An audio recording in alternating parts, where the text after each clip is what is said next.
নমস্কার বন্ধুরা, আমি মিঠু দাস বৈরাগ্য বাড়ির রান্নাঘরে আপনাদের সকলকে স্বাগত জানাই।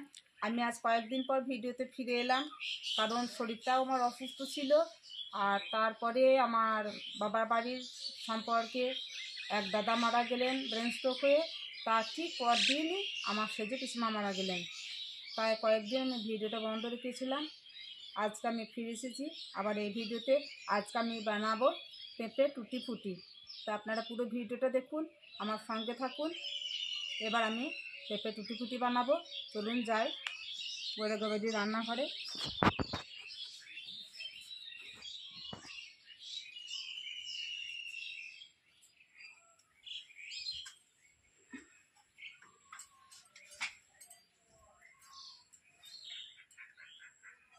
এই দুটো পেঁপে নিয়েছি। একটা পেঁপে বাজার থেকে কিনে নিয়ে আসা, আর একটা পেঁপে আমার বোনের বাড়ি থেকে নিয়ে আসা। তো শরীর অসুস্থ ছিল, তাই আমি এই দুদিন ভিডিওটা করতে পারি নাই। পেঁপেটা ভালোই আছে, খারাপ নেই। পেঁপেটা আমি বনিয়ে নেবো এবার।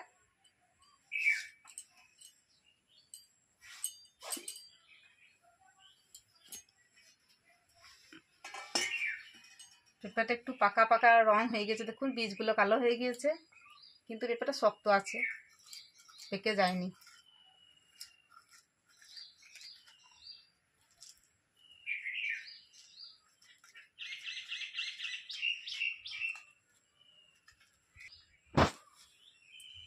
পেঁপেটা আমি ভালো করে ছাড়িয়ে নেব। তারপর মাঝের এই যে বিচের দানাগুলো কেটে বাদ দিয়ে খুব ছোট ছোট করে পেঁপেটাকে কুচি কুচি করে নেব। দেখুন পেঁপেগুলো পরিষ্কার করে ছাড়িয়ে নিয়েছি। এবার ছোট ছোট করে কুচি কুচি করে কেটে নেব। দেখুন পেঁপেটা চওড়া আছে, তাই আমি মাঝে মাঝে একটা ফালি করে নিচ্ছি।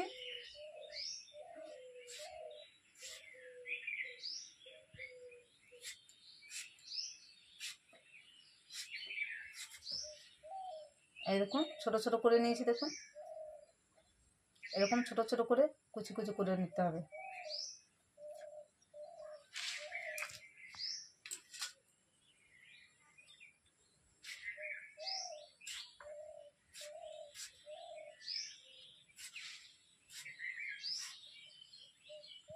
একই রকম ভাবে আমি সব পেঁপেগুলোই কেটে নেব।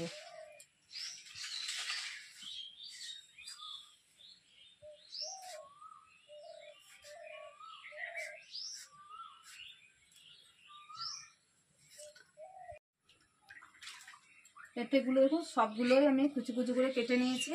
এবার জল থেকে ছেঁকে তুলে নেব।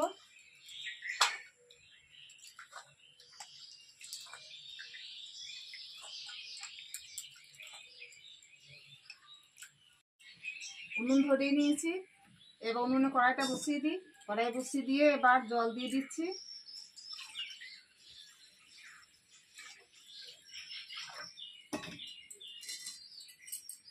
এই জলে এবার আমি পেঁপেটা 80% মতো সিদ্ধ করে নেব, ফুল সিদ্ধ করে নেব না।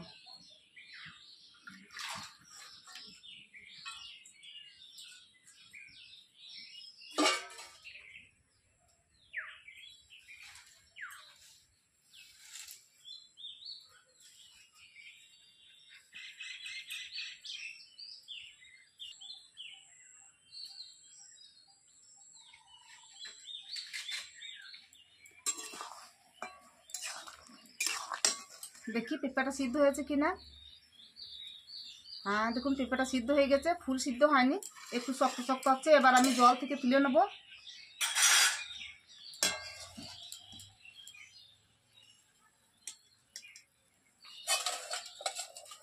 জল ঝরিয়ে নেব তুলে নিয়ে সব কিছু।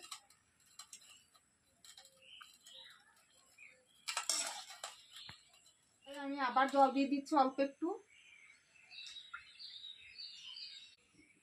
এমনি 400 গ্রাম চিনি আছে। এবার আমি রস বানিয়ে নেবো টুটি ফুটি বানানোর জন্য।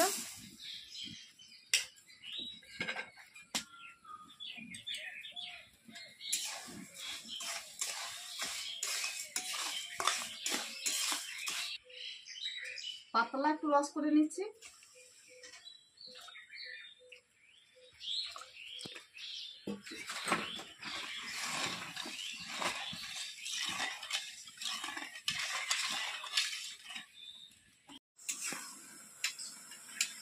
চিনিটা গলে গিয়েছে। এবার আমি এই সিদ্ধ করা পেঁপেগুলো দিয়ে দেবো।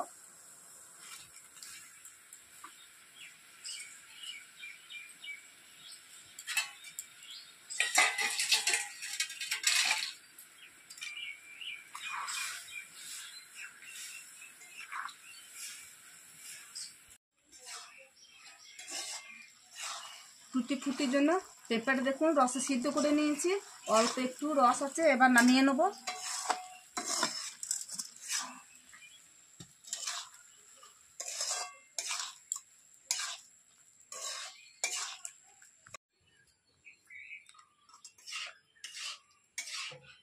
হালকা একটু গরম থাকবে। তারপর আমি দেখুন 4টে কালার নিয়েছি, সবুজ কালার, হলুদ কালার, কমলা কালার আর লাল কালার, আর একটা করবো আমি সাদা কালারের। এই 5 রকমের টুটি ফুটি বানাবো আজকে আমি। এবার আমি একটু ভ্যানিলা দিয়ে দেবো। ভ্যানিলার গন্ধটা খুব সুন্দর। আর এই টুটি ফুটি দিয়ে বানাবো আমি নিরামিষ কেক।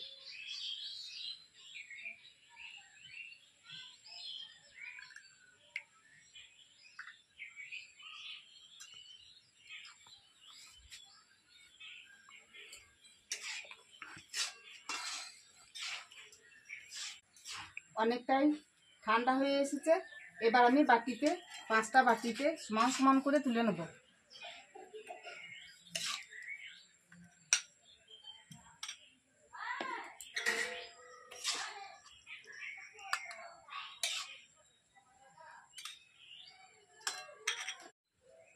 দেখুন আমি 5টা বাটিতে প্রায় সমান সমান করে পেঁপেগুলো তুলে নিয়েছি। এবার আমি একটু করে ফুড কালার দিয়ে দেবো।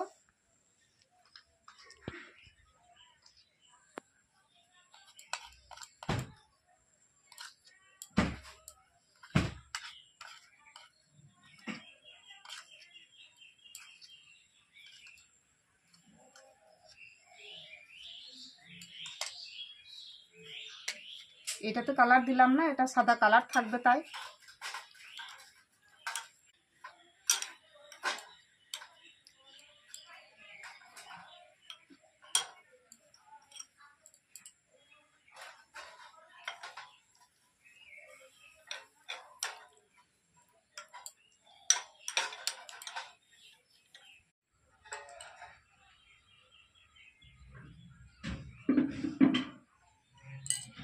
টুটি ফুটি কালার করা হয়ে গেছে 5টা কালার। এবার আমি এইগুলো থালাতে ঢেলে নিয়ে ঠান্ডা করে নেব, ফ্যানের হাওয়াতে দিয়ে শুকিয়ে নেব। তারপর আমি আপনাদের এই টুটি ফুটিগুলো দেখাবো। বন্ধুরা, টুটি ফুটি নিয়ে আমি পরের দিন আবার ফিরে এসেছি। দেখুন এই টুটি ফুটিগুলো আমি হালকা রোদে একটা কাপড় চাপা দিয়ে সব শুকিয়ে নিয়েছি। দেখুন আপনাদের দেখায় কত সুন্দর কালারগুলো হয়েছে। দেখুন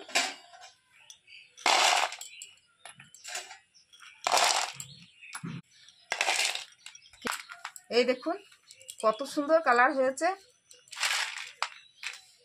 ছোট ছোট ছোট ছোট একদম একটা একটা হয়েই আছে। এবার এই টুটি ফুটিগুলো আমি দেখুন বোতলের মধ্যে রেখে দেবো। এই টুটি ফুটি এইরকমভাবে যদি এই কাঁচের বয়ামে রেখে দেওয়া হয়, শুকনো বয়াম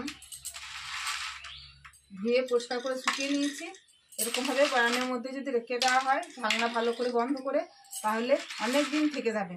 আপনারা এরকমভাবে বাড়িতে বানিয়ে কেক বানিয়ে খেয়ে দেখবেন, খুব ভালো লাগবে। আর আপনাদের যদি এই টুটি ফুটি রেসিপিটা ভালো লেগে থাকে অবশ্যই একটা কমেন্ট করে জানাবেন, লাইক শেয়ার করবেন।